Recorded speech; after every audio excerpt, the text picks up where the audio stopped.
SDN Garis 1 yang saya hormati Bapak Ibu Guru SDN Garis 1. Puji syukur kita panjatkan kepada Allah Subhanahu wa Ta'ala yang telah memberikan taufik dan hidayah sehingga kita dapat hadir pada kesempatan kali ini dalam keadaan sehat walafiat. Sholawat dan salam selalu tercurahkan kepada Nabi Muhammad SAW yang kita nantikan syafaatnya baik di dunia maupun di akhirat. Hadirin yang kami hormati, seraya mengucapkan Bismillahirrahmanirrahim. Acara diseminasi budaya positif sekolah berbagi praktik baik di SDN Garis 1 Kecamatan Pasepan pada hari Rabu tanggal 21 Agustus 2024 segera dimulai dengan susunan acara sebagai berikut. 1. Pembukaan. 2. Menyanyikan lagu Indonesia Raya. 3. Sambutan dari Bapak Kepala Sekolah SDN Garis 1. 4. Diseminasi budaya positif sekolah oleh Bapak Ahmad Rozikin.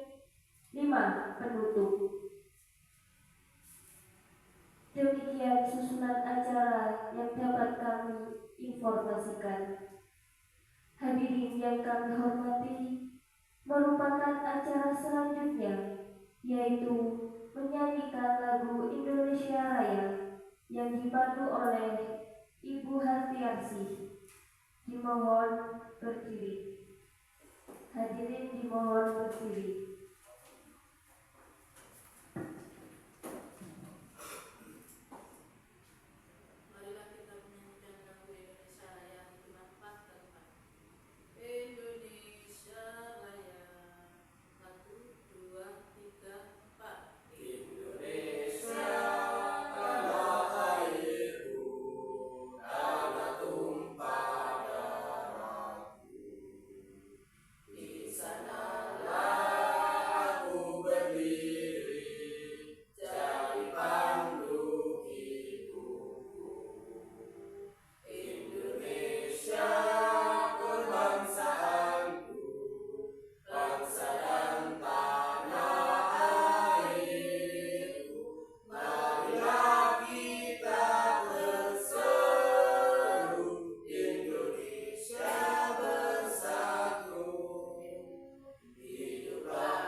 Hadirin disilakan duduk kembali.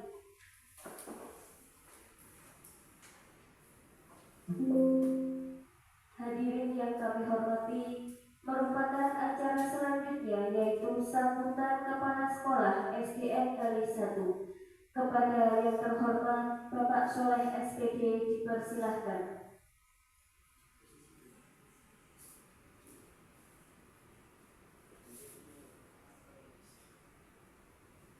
Assalamualaikum warahmatullahi wabarakatuh. Waalaikumsalam warahmatullahi wabarakatuh.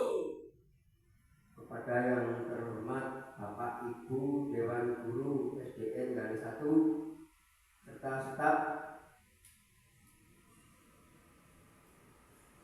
kemudian dalam rangka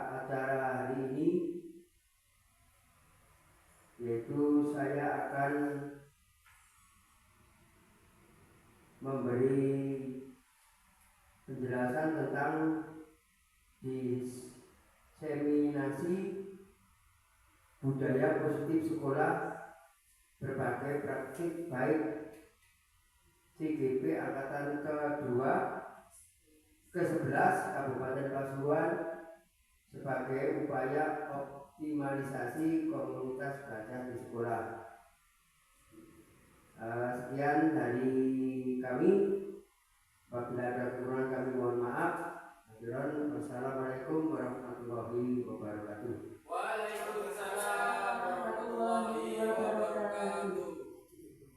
Untuk acara selanjutnya yaitu diseminasi budaya positif sekolah yang akan disampaikan oleh Bapak Ahmad Rosidi. Dipersilahkan. Assalamualaikum warahmatullahi wabarakatuh. Waalaikumsalam warahmatullahi wabarakatuh. Bagaimana kabarnya? Alhamdulillah. Luar biasa. Kita tetap semangat. Ya, untuk pagi hari ini sebelum acara kita mulai, bagaimana kita sedikit terlebih dahulu. Oke? Ya, silakan berdiri. Monggo buat. Ya, semua berdiri. Kita sedikit buka tutup ya. Oke. Buka tutup. Bertepuk tangan. Buka tutup. Tepuk tangan lagi. Digulung-gulung. Sambil tersenyum ringkih. Digulung-gulung. Sambil tertawa.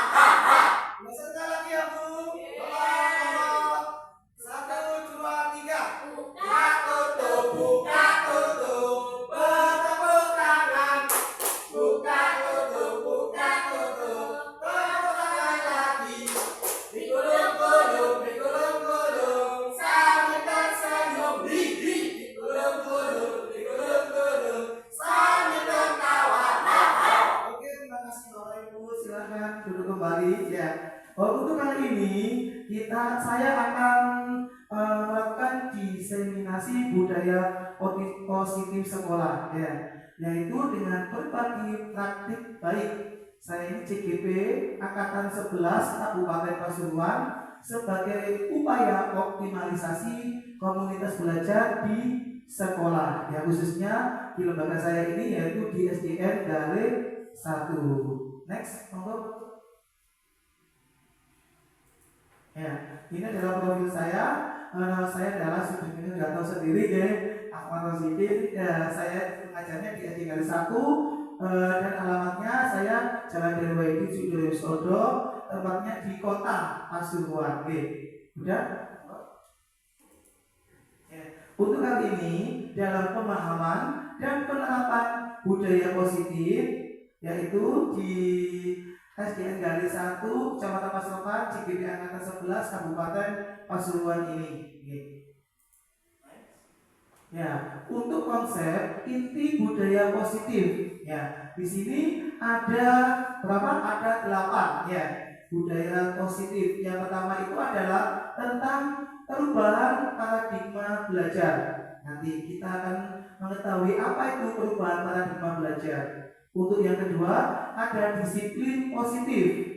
Yang ketiga itu ada nilai-nilai kebajikan. Yang keempat itu ada kebutuhan dasar manusia. Yang kelima ada motivasi perilaku manusia. Yang keenam ada posisi kontrol guru. Yang ke-7 yaitu keyakinan kelas. Yang ke-8 yang terakhir nanti ada segitiga restitusi. Oke, next. Ya, sebelum dimulai, di sini ada pertanyaan pemantik. Ya, setuju apa tidak? Yang pertama di situ ada pemberian hukuman dapat mendisiplinkan siswa. Tidak. Ya, Bunda gimana? Setuju apa tidak buat pemberian hukuman dapat mendisiplinkan siswa? Tidak, ya, betul sekali. Hukuman untuk anak-anak, membuat anak lebih mendisiplinkan anak itu bukan untuk pemberian hukuman, melainkan dengan sesuatu yang memberikan pembelajaran. Ya, betul. Tidak. Untuk yang kedua yaitu pemberian hadiah atau reward bisa memotivasi siswa? Betul. Betul? Setuju. Oke. Untuk yang ketiga di sini, guru bisa mengontrol peserta didik. Bisa, betul? Setuju. Setuju, betul sekali. Untuk yang keempat, seorang guru harus mampu memberikan solusi bagi siswanya. Setuju, ya. Di sini kan ada berbagai macam solusi karena kita adalah di SD yang pegunungan, ya, terpencil. Ya. Di situ banyak sekali solusi-solusinya, terutama dalam anak apa? Membaca. Ya. Anak-anak itu terkadang kendala kita yaitu anak untuk sulit membaca. Oke. Next, selanjutnya. Ya, di dalam pembelajaran dengan paradigma baru itu merupakan prinsip pembelajaran berdiferensiasi, yaitu sesuai dengan peserta didik untuk mewujudkan profil belajar Pancasila. Ya, jadi dengan semua sudah tahu kan profil Pancasila. Yang pertama apa?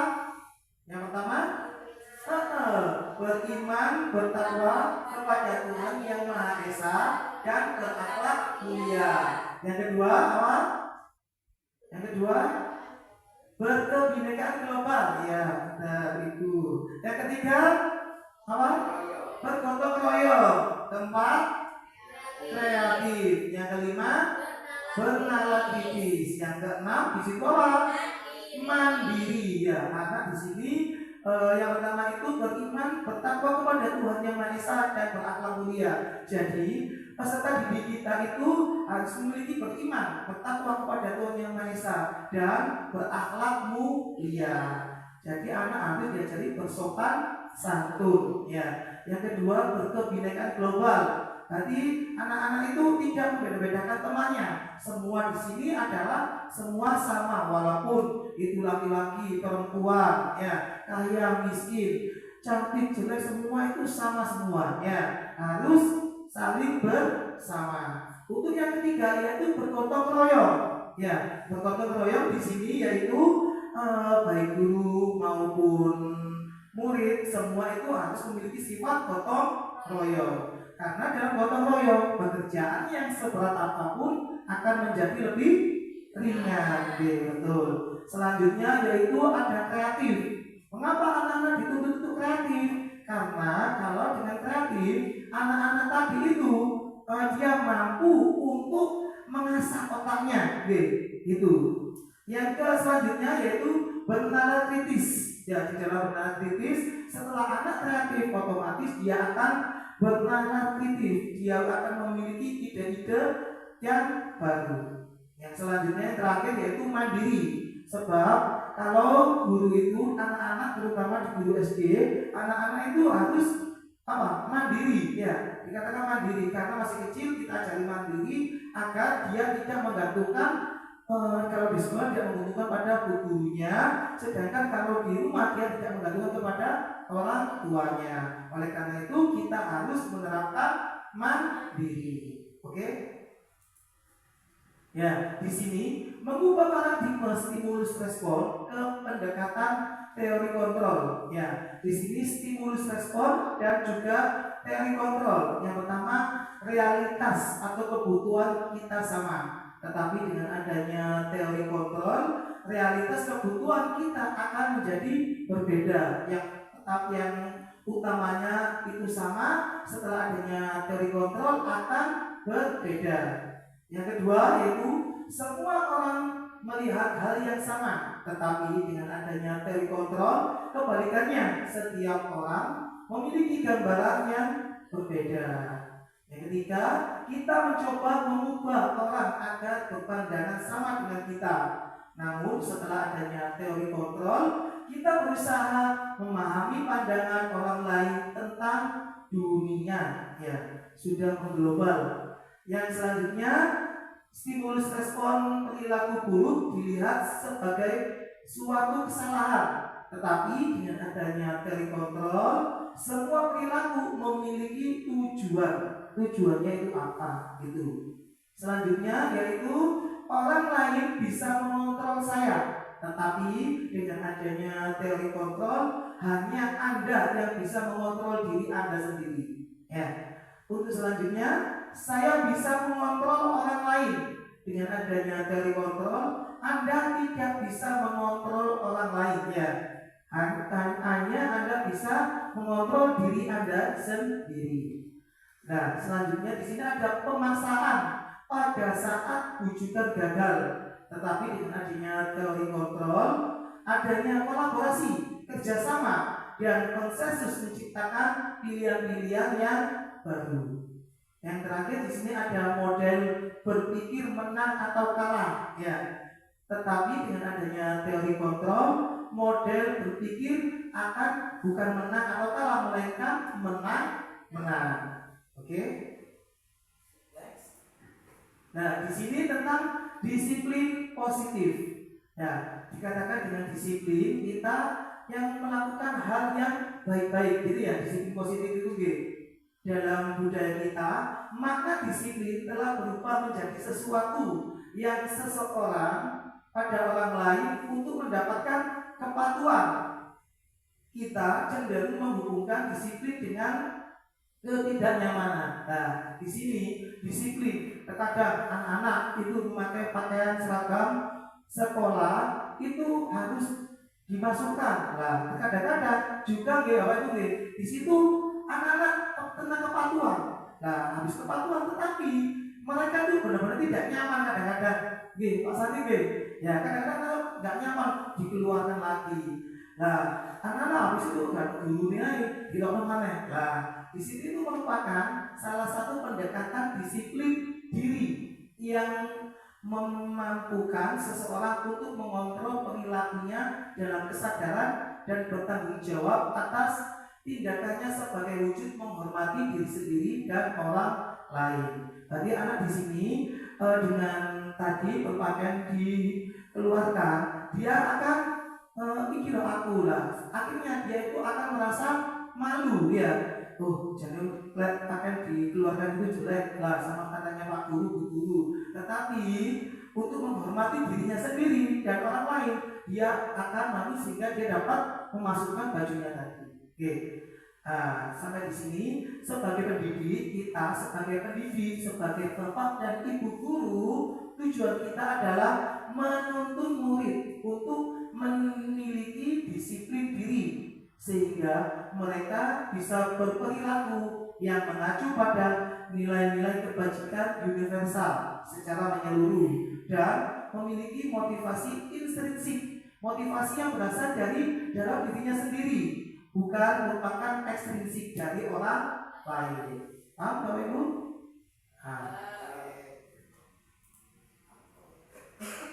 Ya, di sini selanjutnya ada nilai-nilai kebajikan.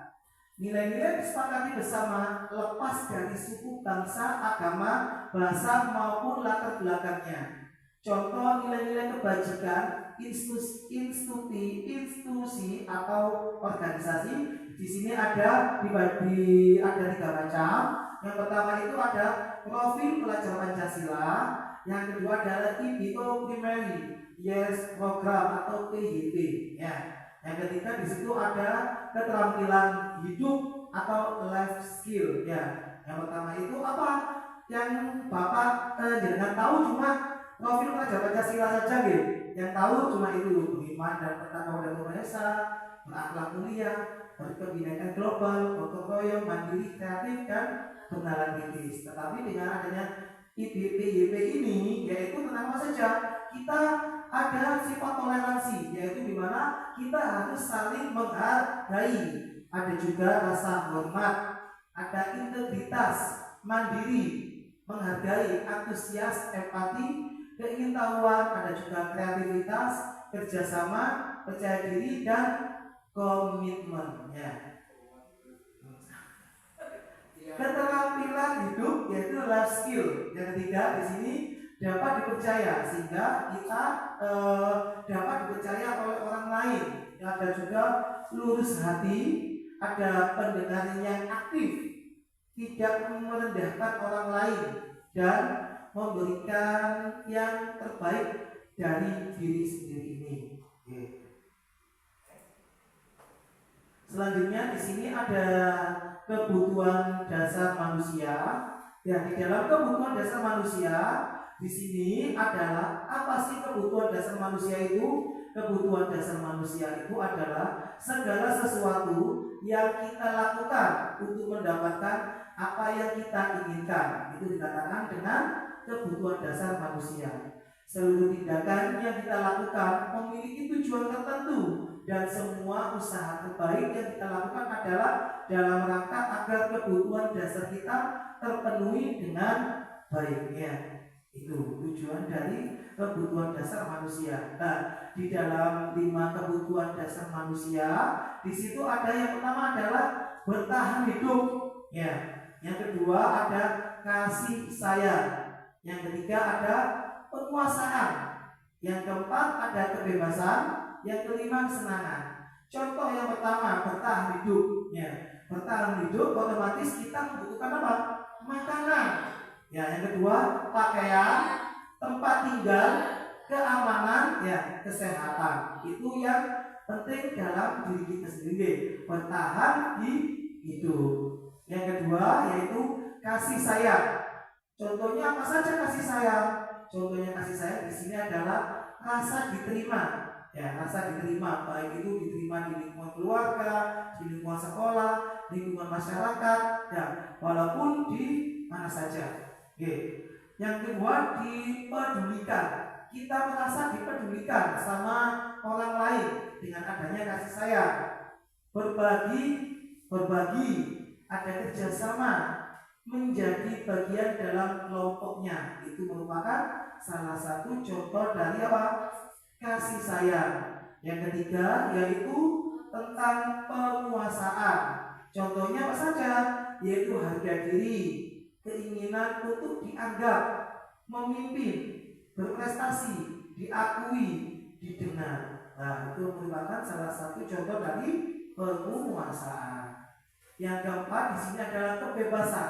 Berarti di sini kita bebas, free, jadi ya tidak ada terikat dari siapapun, manapun, siapapun juga gitu. Contohnya apa? Yaitu mandiri, langsung memiliki pilihan, langsung lagi ada mencoba hal yang baru. Ada juga mampu mengendalikan arah dirinya. Untuk yang kelima yaitu tentang kesenangan. Kesenangan apa saja? Terutama kesenangan di sini karena kita adalah seorang guru, kita harus pada murid ya. Kita harus pada murid ya. Anak-anak itu apa? Sukanya murid. Biasanya murid itu kebanyakan bermain. Ya, ada juga yang humor ya. Murid tadi bisa diajak dengan humor sehingga muridnya tadi tidak jenuh gitu ya, tidak tegang ya. Antusiasme dan juga tertawa sehingga tadi kalau anak kita humoris otomatis murid kita akan menjadi tertawa, senang tadi ya karena kesenangan. Ya. Nah, di sini ada menurut jenengan yang mana? Ya. Di sini ada tahun ini Dimas genap berusia 17 tahun. Ia senang sekali ketika ayahnya mulai mengajarkan cara menyetir mobil. Setiap akhir pekan ia berlatih menyetir. Ia terlihat senang sekali berlatih sampai akhirnya ia bisa menyetir mobil dengan baik dan lancar. Ketika ibunya bertanya pada Dimas, apa yang membuat dia ingin bisa menyetir mobil? Ketika jawaban Dimas adalah seperti ini, kebutuhan apa yang ingin dia penuhi? Ayo, yang mana Bu? Menurut Ibu yang mana? Kesenangan. Menyetir di sini kata kunci adalah menyetir mobil itu seru ya, seru. Kata kuncinya di situ. Menyetir mobil itu seru. Apa? Kesenangan. Ya, monggo. Betul juga? Iya, betul. Ini adalah kesenangan ya. Karena di sini menyetir mobil itu seru juga. Kalau seru otomatis anaknya tadi senang ya. Ya, paham Ibu? Paham. Monggo. Ya, di sini ada pertanyaan yang kedua. Soal kedua, Dinda, seorang anak kelas 3 SD, begitu tiba di rumah sepulang dari sekolah, menangis dan mengadu pada ibunya bahwa dia dibenci pada berani gurunya. Nah, gurunya membenci. Menurut Anda, kebutuhan apa yang berusaha dipenuhi oleh Dinda jika jawaban seperti itu. Di sini ada kata kuncinya adalah aku bosen, masa belajarnya cuma gitu-gitu aja, dengerin ibu guru aja. Nah, itu masuk mana? Kesenangan, cinta dan kasih sayang, penguasaan atau kebebasan? Yang mana? Kata kuncinya itu di situ adalah aku bosen, masa belajarnya cuma gitu aja. Apa? Kesenangan, ada kebebasan, ada penguasaan. Ya, kita dibuka dulu. Monggo, jawabannya adalah ya, kebebasan. Berarti anak tadi ingin bebas, ya. Sebabnya dia itu bosan, cuma itu aja pelajarannya, cuma itu waktu ya, gitu ya. Sehingga dia bosan, sehingga dia itu membutuhkan kebebasan. Tahu? Udah. Nah, di sini yang ketiga ada soal tahun ini Dimas genap berusia 17 tahun. Ia senang sekali ketika ayahnya mulai mengajarkan cara menyetir mobil. Setiap akhir pekan ia berlatih menyetir. Ia terlihat senang sekali berlatih sampai akhirnya ia bisa menyetir mobil dengan baik dan lancar. Ketika ibunya bertanya pada Dimas, apa yang membuat dia ingin bisa menyetir mobil? Ketika jawaban Dimas adalah seperti ini, kebutuhan apa yang dia penuhi? Di situ aku merasa bangga dan keren. Nah, bangga dan keren. Jadi, mana? Penguasaan. Ya, coba. Bila iya betul penguasaan. Sebabnya dia itu merasa bangga dirinya sendiri itu aku. Nah, kalau itu aku paling keren. Nah, sehingga dia sepertinya bisa menguasainya semuanya itu tadi. Oke. Berapa Bu?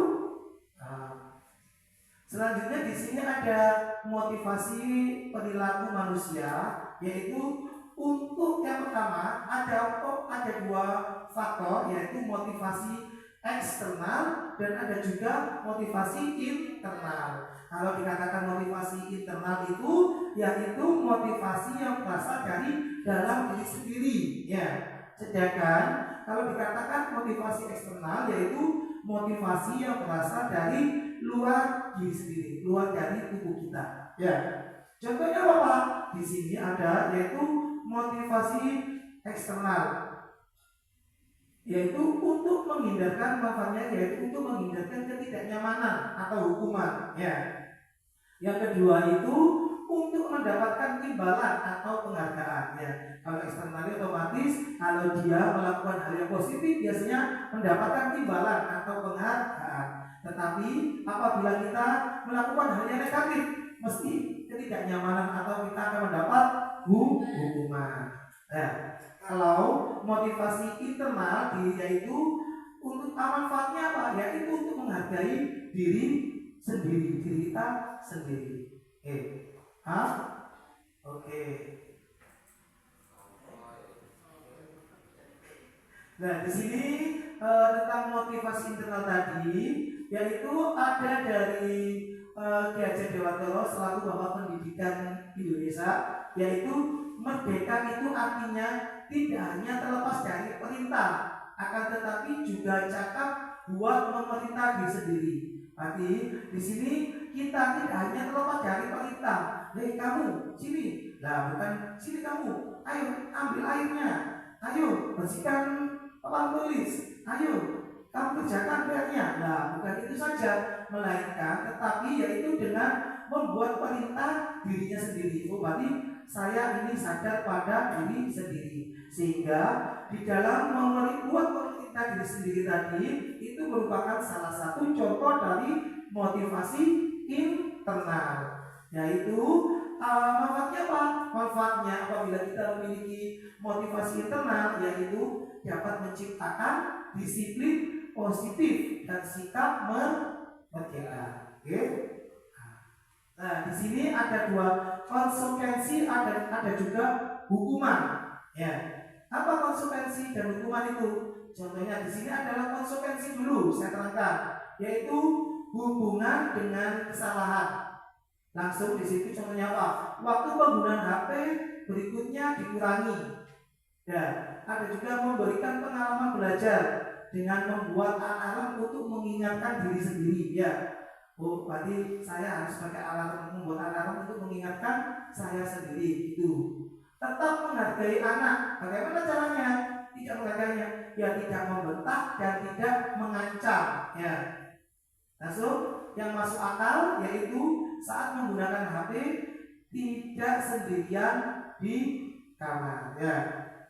Untuk hukuman di sini tidak berhubungan dengan kesalahan, sehingga tidak boleh makan camilan favorit. Contohnya tidak hubungan dengan kesalahan. Yang kedua di sini ada tidak memberikan pengalaman belajar, menulis di kertas 100 kali, tidak akan melanggar lagi. Ya.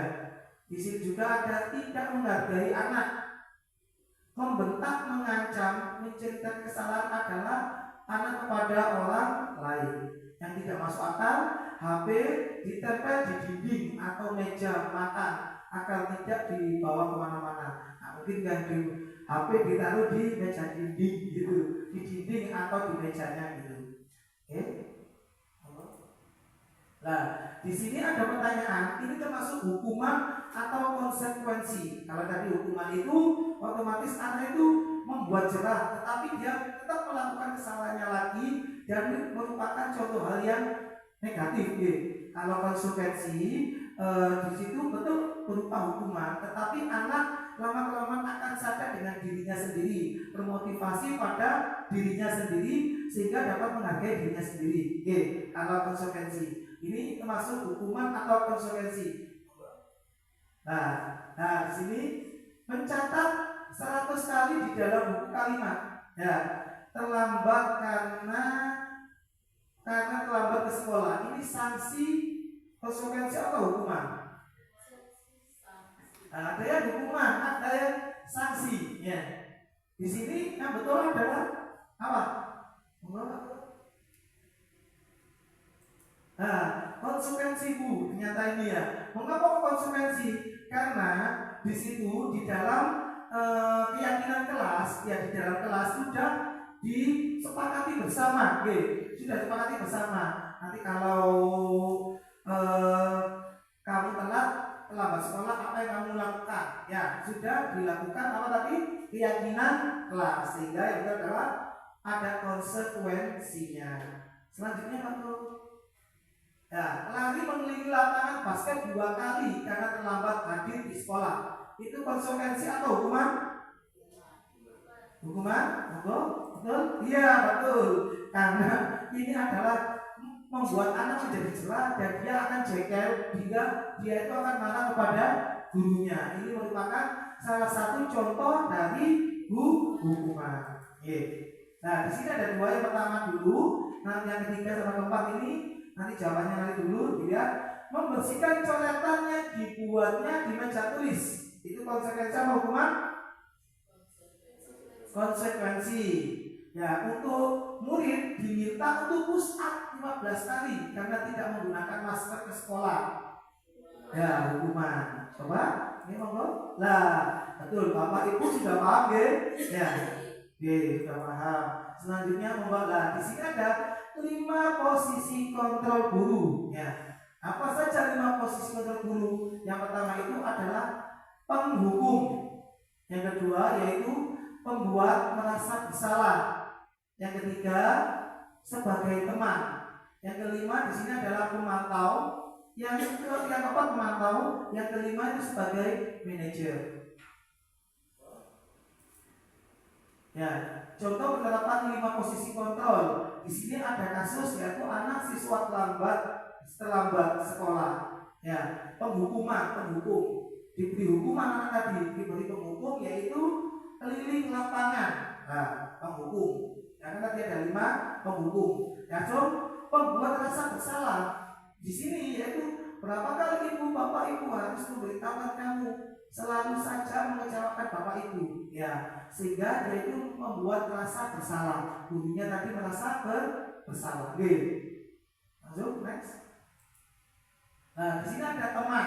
Apa contohnya? Di sini kalau dikatakan teman, otomatis seorang guru tadi bekerja sama dengan murid. Ya, di sini yaitu ayo dong ikuti aturan sekolah, tolong bantu ibu atau bapak ya sekali ini ya sudah tidak apa-apa, lain kali jangan sampai berbuat seperti ini lagi ya. Nah, itu merupakan salah satu contoh dari teman. Kalau memantau otomatis kita melihatnya. Di situ kamu sudah melanggar peraturan sekolah, kamu tahu konsekuensinya, besok berangkat jangan terlambat lagi dan jangan diulang lagi. Itu merupakan dari pemantau. Ya, yang terakhir di sini ada kasus juga, ada siswa tidak memakai atribut lengkap saat upacara bendera. Ya, otomatis manajer apa manajer? Sebagai manajer guru, sebagai manajer yaitu apakah kamu tahu kesalahanmu? Kira-kira bagaimana kamu memperbaiki kesalahanmu? Ya, di sini dari kelima posisi kontrol tadi, yang menurut Bapak Ibu yang bagus yang mana? Sebagai apa? Jenengan teman, manajer, merasa bersalah, penghukum. Tadi yang mana? Menurut jenengan? Sebagai teman, oke, masuk akal juga. Nah, untuk mencarikan solusinya gimana? Yang cocok yaitu mencari solusi permasalahan tadi agar cepat selesai gitu. Kita sebagai posisi kontrol apa?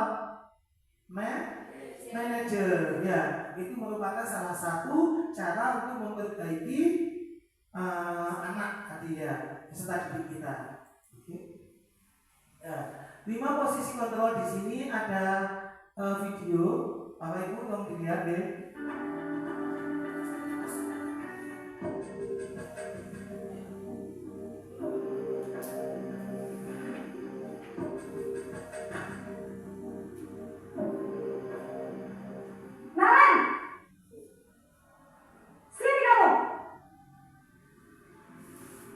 Selamat pagi, Bu. Selalu terlambat. Kamu deh, pasti terlambat. Maaf, Bu. Saya Apa? Apa coba? Alasan kamu apa lagi? Kapan sih kamu tidak terlambat? Malas sekali ya kamu jadi anak. saya Dasar pemalas. Gak kapok-kapok sih kamu. Sudah berapa kali terlambat? Sana, kamu keliling lapangan basket 2 kali. Kenapa saya harus keliling lapangan basket, Bu? Kenapa? Kamu melawan ibu?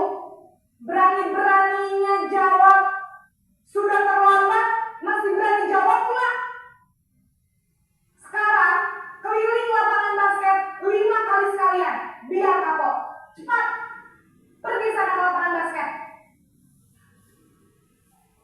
Posisi penghukum biasanya berbicara dengan nada tinggi, menghardik, menunjuk-nunjuk, menyakiti, dan menyindir. Hukuman bisa berupa fisik maupun psikis. Ibu dan bapak guru hebat. Dampak yang terjadi pada murid ketika guru berada pada posisi penghukum adalah murid cenderung akan memberontak, bahkan menyimpan dendam.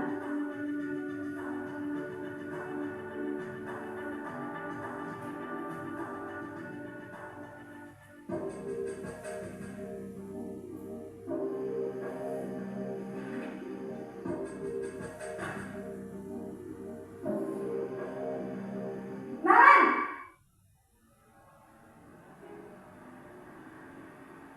Selamat pagi, Bu. Naren.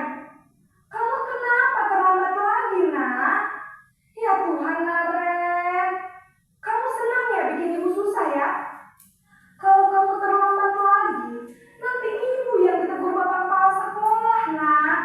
Disangka ibu tidak bisa membina kamu. Duh, gimana ini? Maaf, Bu. Duh, Gusti Naren. Kamu suka ya kalau ibu ditegur bapak kepala sekolah? Terus, sekarang ibu harus tulis apa ini di buku absen? Ini kamu sudah sering terlambat loh. Ibu harus apa coba? Maaf, Bu. Maaf sekali. Ya sudah, lain kali jangan bikin ibu susah lagi ya nak ya. Ibu tidak akan kuat lagi kalau kamu begini terus. Bisa jantungan kalau ibu ditegur bapak kepala sekolah. Sana cepat ke kelas. Maaf ya, Bu. Maaf sekali. Posisi pembuat rasa bersalah berbicara dengan nada tenang, cenderung lembut, namun kata-kata yang diutarakan membuat murid merasa menjadi orang yang gagal, memandang buruk dirinya sendiri, merasa tidak berharga, dan tidak sanggup membahagiakan orang lain.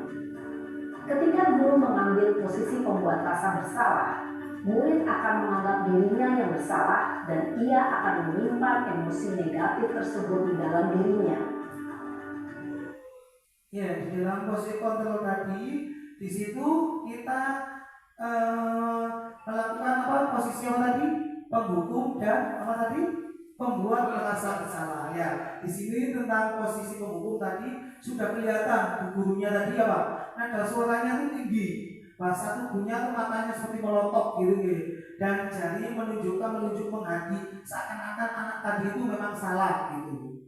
Dampak pada muridnya apa? Yaitu kemungkinan murid marah, bisa saja nanti anaknya juga marah dan mendendam atau bersifat agresif. Bisa jadi sesudah kembali duduk, murid tersebut akan mencoret-coret bukunya atau meja tulisnya.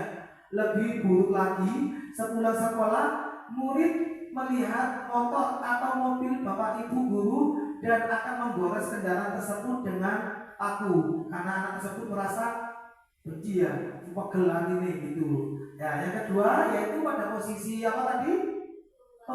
Pembuat merasa bersalah. Ya, pada posisi ini biasanya guru akan bersuara lebih lembut seperti yang kemarin gitu. Ya, di sini pembuat merasa bersalah akan menggunakan keheningan yang membuat orang lain merasa tidak nyaman, bersalah atau rendah diri. Dampaknya apa pada murid? Yaitu murid akan merasa bersalah telah mengecewakan ibu atau bapak gurunya. Muridnya akan merasa menjadi orang yang gagal dan tidak sanggup membahagiakan orang lain. Kadangkala sikap seperti ini lebih berbahaya dari sikap penghukum malah, karena emosi akan tertanam rapat di dalam murid menahan perasaan. Ini paham Bu? Ya, di sini ada selanjutnya 5 posisi kontrol. Ya, di sini sebagai posisi teman.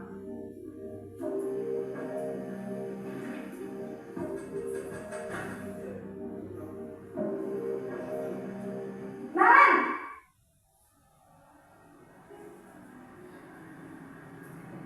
Selamat pagi Bu.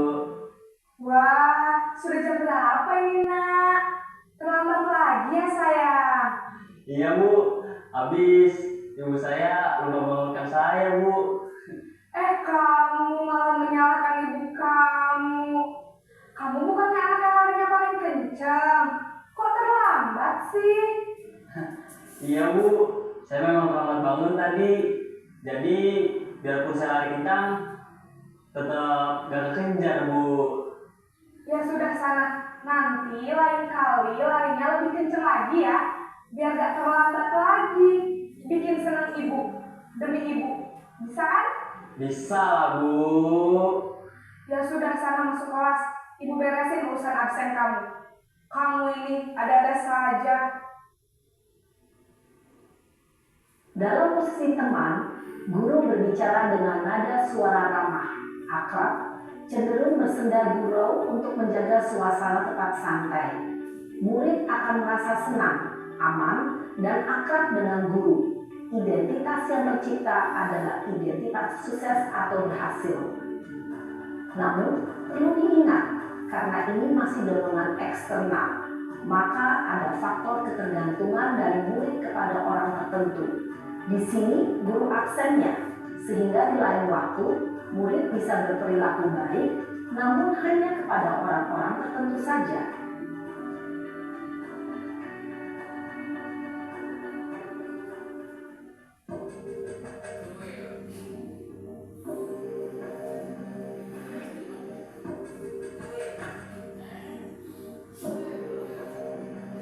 Naren,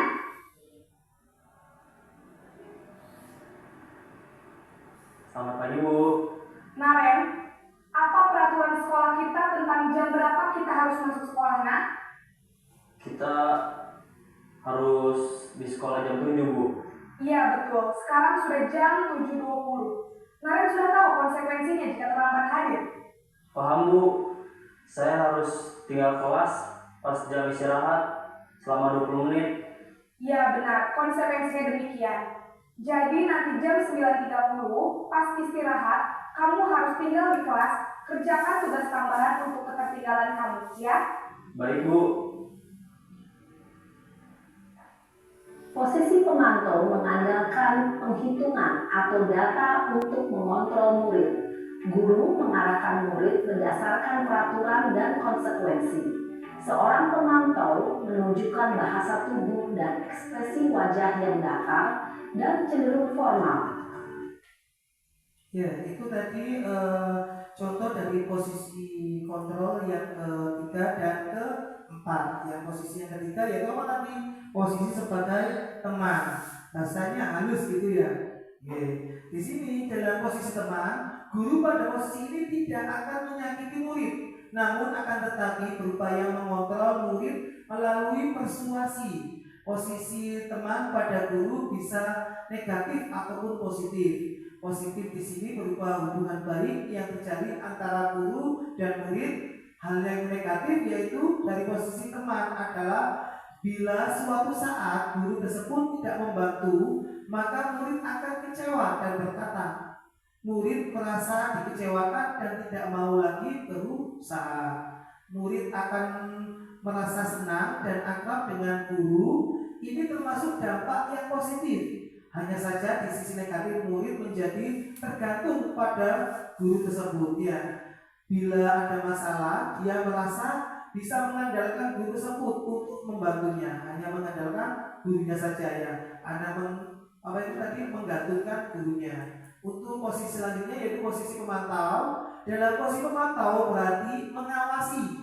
Pada saat kita mengawasi, kita bertanggung jawab atas perilaku orang lain yang kita awasi. Posisi pemantau berdasarkan pada peraturan-peraturan dan konsekuensi. Murid memahami konsekuensi yang harus dijalankan karena telah melanggar salah satu peraturan sekolah. Ya, guru tidak menunjukkan suatu emosi yang berlebihan, menjadi marah atau membuat merasa berbuat salah. Oke. Nah ini video terakhir.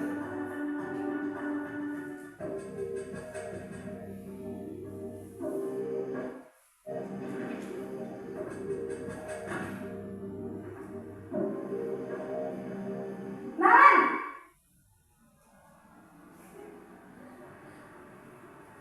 Selamat pagi Bu. Selamat pagi Naren. Maaf Bu, saya terlambat. Iya, sekolah masuknya jam 7, sekarang sudah jam 7.20. Jadi sekarang bagaimana ini Naren? Maaf Bu, saya lupa setel alarm saya semalam. Baiklah, menurut kamu, keyakinan sekolah yang mana yang perlu kamu tingkatkan? Menghargai diri sendiri dan orang lain mungkin ya Bu. Setuju. Jadi, apakah Naren meyakini prinsip saling menghormati tersebut? Iya Bu, saya meyakininya. Apakah Naren bersedia memperbaiki masalah keterlambatan ini? Bersedia Bu. Bagaimana kamu akan memperbaiki masalah keterlambatan ini? Saya akan coba untuk tidak lupa menyetel alarm saya Bu. Baik, kalau Naren lupa menyetel alarm di rumah, ada orang yang kira-kira bisa bantu mengingatkan tidak? Ada Bu, kakak saya, Kak Emma. Ada lagi selain Kak Emma? Selain Kak Emma, ada ibu saya. Baik, jadi yang mengingatkan Naren adalah Kak Emma dan ibu kamu ya? Kira-kira akan mulai setel alarm kapan nih Naren? Setelah pulang sekolah, akan segera saya lakukan. Baik, jadi Naren akan setel alarm untuk bangun besok pagi dan akan diingatkan oleh kakak dan ibunda Naren ya. Ada lagi yang mungkin perlu dilakukan Naren agar tidak terlambat bangun lagi? Tidak ada Bu. Baik Naren, terima kasih untuk kerjasama kamu. Sekarang kamu perlu kembali ke kelas untuk belajar. Baik Bu, terima kasih. Posisi manajer adalah posisi kontrol yang disarankan untuk membimbing murid memiliki sikap disiplin yang positif, yaitu murid yang mandiri, bertanggung jawab, dan dapat memecahkan masalah. Tujuan dari posisi ini adalah agar murid dapat berefleksi atas tindakannya. Guru akan dengan tulus memberikan pertanyaan-pertanyaan bermakna, sehingga membuat murid dapat belajar dari kesalahannya dan mencari sebuah solusi untuk menyelesaikannya. Ibu dan Bapak guru hebat, setelah mengamati adegan kelima posisi kontrol tadi, kira-kira posisi mana yang paling ideal? Posisi mana yang dapat menunjang motivasi intrinsik murid? Ya, tentu posisi manajer. Posisi ini memang posisi ideal yang ingin dituju setiap pendidik.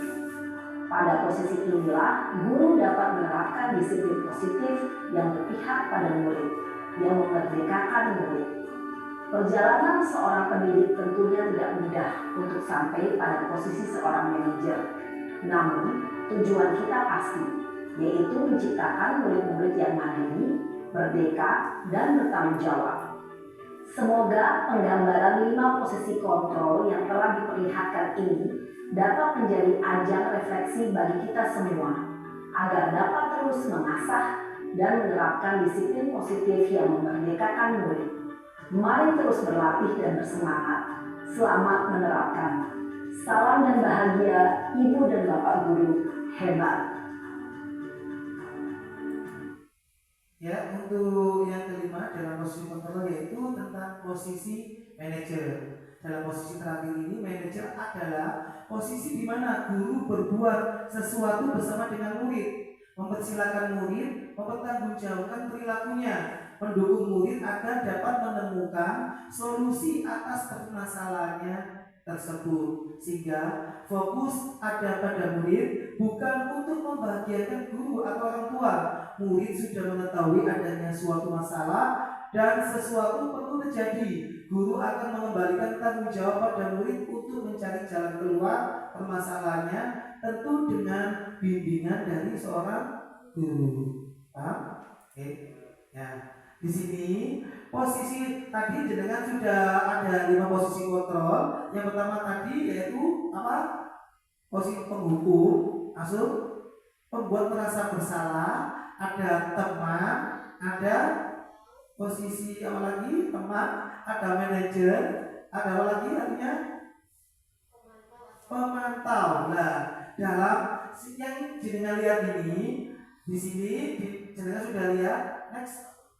Nah, nanti tulislah pada stick note yang telah disediakan. Ya, sini saya jenengan isi satu-satu, nanti ditempelkan di papan tulis gini.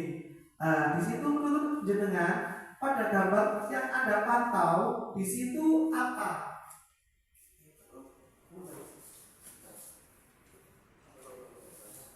Ya, monggo jangan di sini kan ada anak yang gambar, di situ anak pada waktu upacara pengibaran bendera, ada anak yang rame, ada yang nggak memakai topi.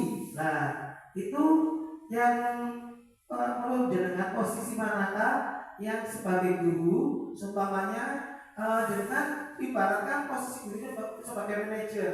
Manajer tentu ada alasannya. Ya, kasih alasan itu oke. Kalau semuanya sebagai teman, ya semuanya sebagai teman. Nanti posisi kontrol teman, ya posisi teman. Di situ juga ada memberi penjelasannya. Saya akan membantu anak-anak untuk menanyakan kenapa tidak gitu. Lagi. Kalau semuanya manajer, saya akan mencari solusinya, yaitu anak-anak minggu depan membawa, nah gitu. Monggo jangan disimak. Monggo. Di papan tulis ya. Posisi mana tuh? Pilih salah satu boleh tak? Ya, pilih salah satu saja. Salah satu saja. Oke.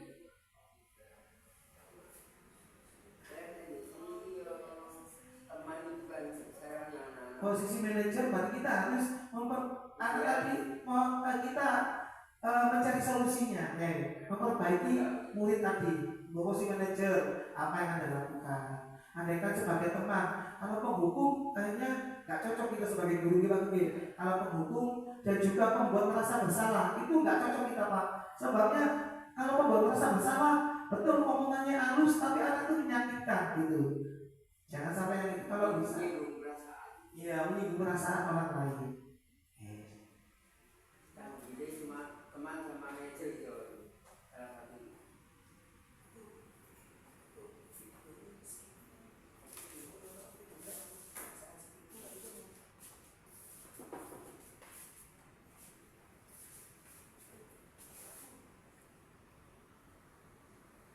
Silakan dipasang di depan tempat tulis, monggo bukit ya.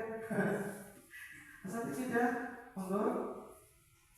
Ya. Di sini pun. Nah, nanti saya baca pun ya.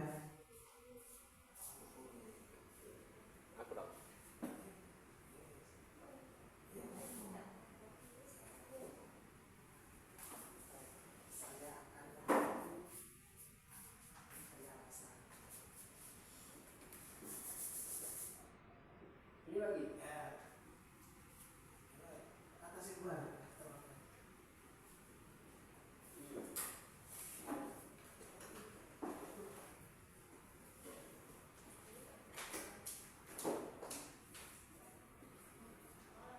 Ya, kawan.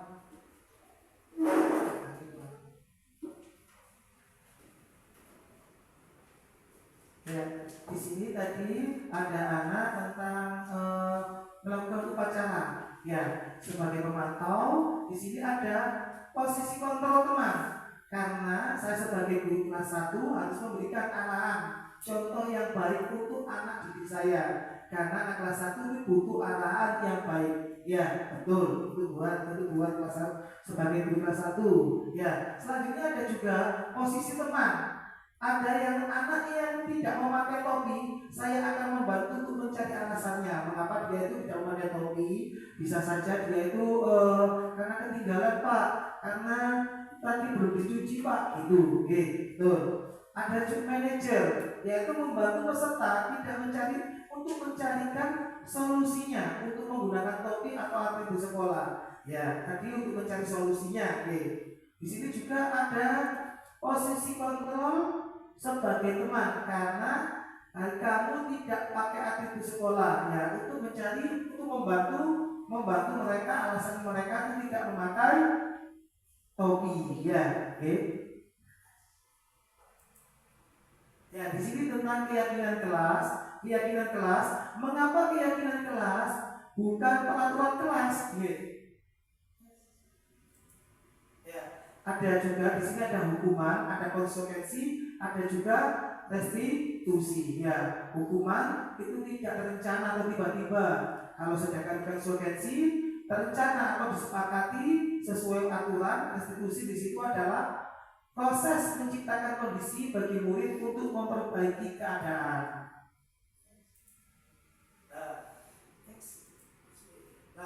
Tadi itu ada 6 panduan menyusun kesepakatan kelas. Ya, yang pertama itu tanyakan pendapat murid seperti apa impian kelasmu. Kamu ingin kelasmu yang bagaimana? Ya, apa yang kamu inginkan di kelas? Nah, itu tanyakan pendapat murid terlebih dahulu.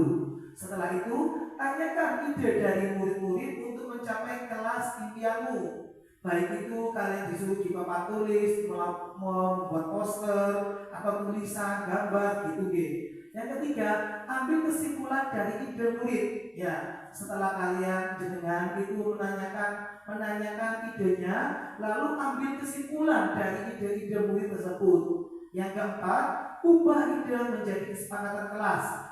Bisa saja nanti yang pertama, kami guru dan murid harus saling menyayangi. Ya, itu kesepakatan kelas, sehingga tidak mengenakan guru tapi tidak mengenakan murid, ya, menyusahkan murid. Nah, di sini tujuannya kesepakatan kelas itu antara murid dan guru itu dapat saling menguntungkan, ya, tidak menguntungkan pada berat sebelah. Yang kedua yaitu kami murid yang semangat belajar, sehingga dengan kesepakatan kelas otomatis anak-anak dengan sendirinya akan semangat untuk belajar. Yang C, kami murid yang peduli dengan teman-temannya, sehingga si anak-anak tadi semangat untuk belajar, sehingga peduli pada temannya. Contohnya seperti temannya yang nggak bisa membaca, diajari untuk membaca. Apabila ada temannya yang nggak ada sakunya, ya, uang sakunya nggak ada yang dikasih. Oke. Yang kelima, tanda tangani kontrak kesepakatan. Setelah kita membuat kesepakatan kelas, kalau bisa ada tanda tangani. Ya, kalau semuanya ada satu yang melanggar, di situ anak-anak tahu, loh kamu sudah tanda tangan, ayo tak boleh, kamu sudah melakukan kesalahan. Nah itu ya, sehingga anak-anak tadi, oh ini tugas saya gitu ya. Ini. Yang keenam, lihat bersama poster kontrak kesepakatan melalui refleksi. Ya, setelah sudah selesai, anak-anak tadi kita melakukan refleksi. Ya, anak-anak seperti gini, anak-anak apa kita sudah melakukan kesepakatan kelas ini, sudah setuju apa enggak? Gitu, setuju. Nah kalau sudah setuju itu merupakan salah satu pada poin yang ke-6.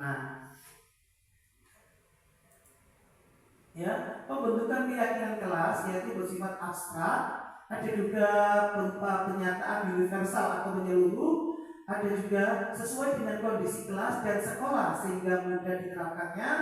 Yang terakhir, semua warga sekolah atau warga kelas dilibatkan dalam pembuatan keyakinan kelas atau nama lainnya adalah kesepakatan kelas. Ya, di sini ada segitiga restitusi. Apa itu segitiga restitusi? Di dalam segitiga restitusi itu yang pertama yaitu menstabilkan identitas. Yang kedua, validasi tindakan yang salah. Yang ketiga, menanyakan keyakinan. Ya, contohnya di sini kalau ada anak yang langsung next nomor 1 aja kita ya, ini menstabilkan identitas. Gimana? Berdasarkan prinsip pembuatan kesalahan adalah bagian dari proses pembelajaran. Contohnya gimana? Nah, di situ contohnya gini. Berbuat salah itu wajar, nak. Ya, itu merupakan menstabilkan identitas. Ada juga tidak ada manusia yang sempurna. Nah, itu contoh menstabilkan identitas. Ada juga bapak ibu tidak mau mencari siapa yang salah, tapi ibu bapak ingin mencari solusi dari permasalahan ini. Ya, contoh dari menstabilkan identitas. Yang kedua yaitu validasi tindakan yang salah. Contohnya itu apa? Ya di sini adalah contohnya kamu pasti punya alasan mengapa melakukan hal ini. Ya, so ada teman yang ada murid yang bertengkar, otomatis jenengan harus memvalidasi tindakan yang salah. Kamu pasti punya alasan mengapa melakukan hal ini. Aduh bu, dia yang salah bu, dia menghantam saya dulu bu, gitu deh. Nah, selanjutnya apa yang kita lakukan yaitu yang ketiga yaitu menanyakan keyakinan. Ya, keyakinan apa keyakinan kelas hari ini begitu. Ya, keyakinannya apa? Ya, kalau jenengan melakukan kesalahan, ya, setelah itu meyakinkan kelas kamu adalah tindakanmu itu memang salah, tapi kamu harus melakukan hal yang lebih baik lagi. Kamu harus sama dengan Pak Guru harus mencari solusinya. Anak yang tadi bertengkar, berkelahi dua-duanya didatangkan, lalu kita sebagai guru yaitu untuk mencari jalan yang terbaik, tidak menghukum yang salah. Kamu salah, kamu yang benar, bukan gitu ya.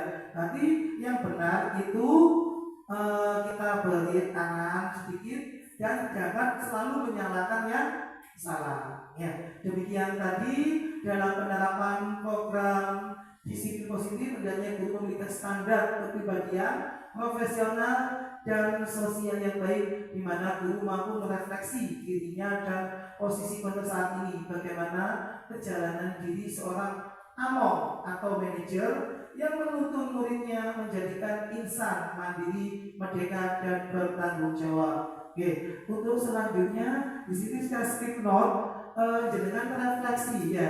Tadi pembelajaran mulai awal sampai akhir kesan jenengan itu apa? Oke, wajar.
Kalau sudah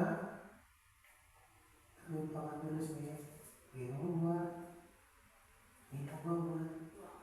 Bukan taruh ini kita baca.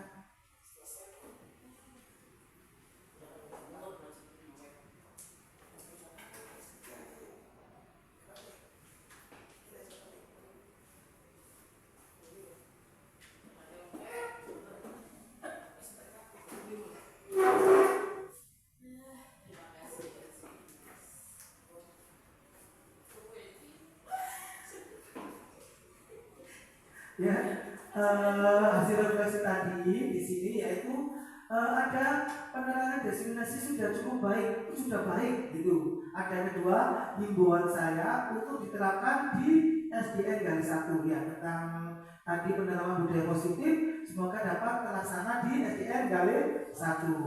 Ada juga dalam pembelajaran diseminasi tadi sangat menyenangkan dan penjelasannya sangat jelas.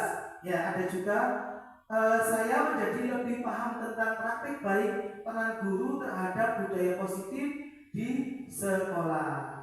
Ya, para seorang guru yang hebat telah memberi penjelasan tentang diseminasi sangat jelas. Oke, itu tadi diseminasi dari saya selaku guru CGP angkatan 11. Apabila ada kata-kata salah, saya mohon maaf sebesarnya. Saya kembalikan lagi kepada moderator, monggo. Terima kasih atas pembinaannya Pak Rozikin. Semoga kita semua bisa seperti panjenengan. Demikian acara diseminasi budaya positif sekolah berbagi praktik baik di SDN Garis 1 Kecamatan Pasepan. Kami selaku pemandu acara mengucapkan terima kasih atas kehadiran dan perhatiannya. Mohon maaf atas segala kekurangannya. Kami akhiri dengan ucapan ihdinas siratal mustaqim. Assalamualaikum warahmatullahi wabarakatuh. Waalaikumsalam warahmatullahi wabarakatuh.